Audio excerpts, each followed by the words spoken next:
미국, 일본, 한국 정상이 미국에서 모였습니다. 새 시대를 열었다고 새 정상이 말했습니다. 딱딱한 백악관 회의실이나 백악관 영빈관이 아니라 산속에 위치한 캠프 데이비드에서 열렸습니다. 한미일 정상은 큰형님, 작은형님, 막내 동생이 가족처럼 모인 듯 화기애애했습니다. 바이든 미국 대통령은 정말 행복해 보였습니다. 그래서 이런 말까지 했습니다. 제가 행복해 보이죠? 굉장히 좋은 회의였습니다. 그래서 행복합니다.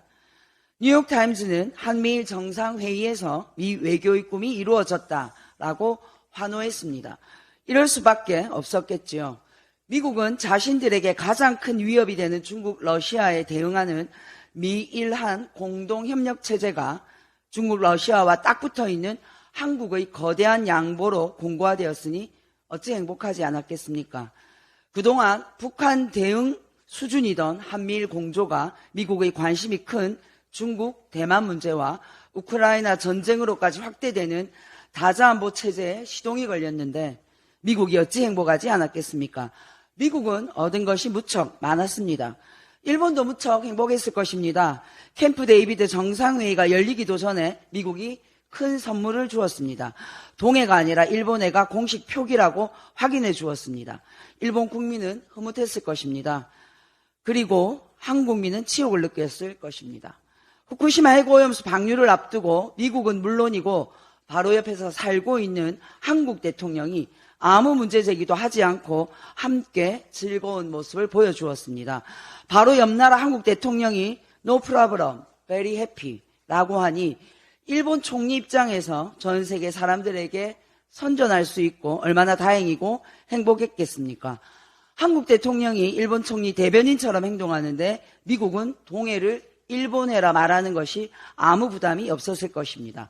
그러므로 이번 한미일 정상회담은 미국 큰형님 집에서 열린 삼국 서열 확인 의형제 결연식 같았습니다.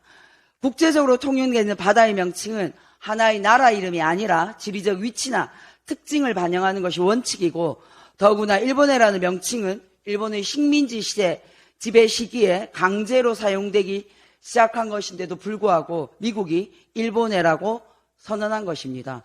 정의와 인류 평화를 무시한 채로 일본과 한국의 서열을 정리해 준 것처럼 보였습니다. 굴욕적이었습니다.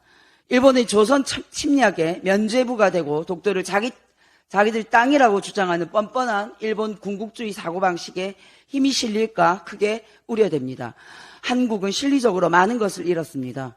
동해가 일본해가 되어 국격은 추락했고 강대국인 중국, 러시아와 대립구도가 격화되고 경제적 손실이 크게 우려됩니다. 윤석열 대통령의 가치외교라는 구호를 실천하기 위해서 한국은 너무 많은 것을 잃어버리고 있습니다. 윤석열 대통령님, 일본 제국주의 침략과 일본 군국주의 정책을 용인하는 것이 자유민주주의가 아닙니다.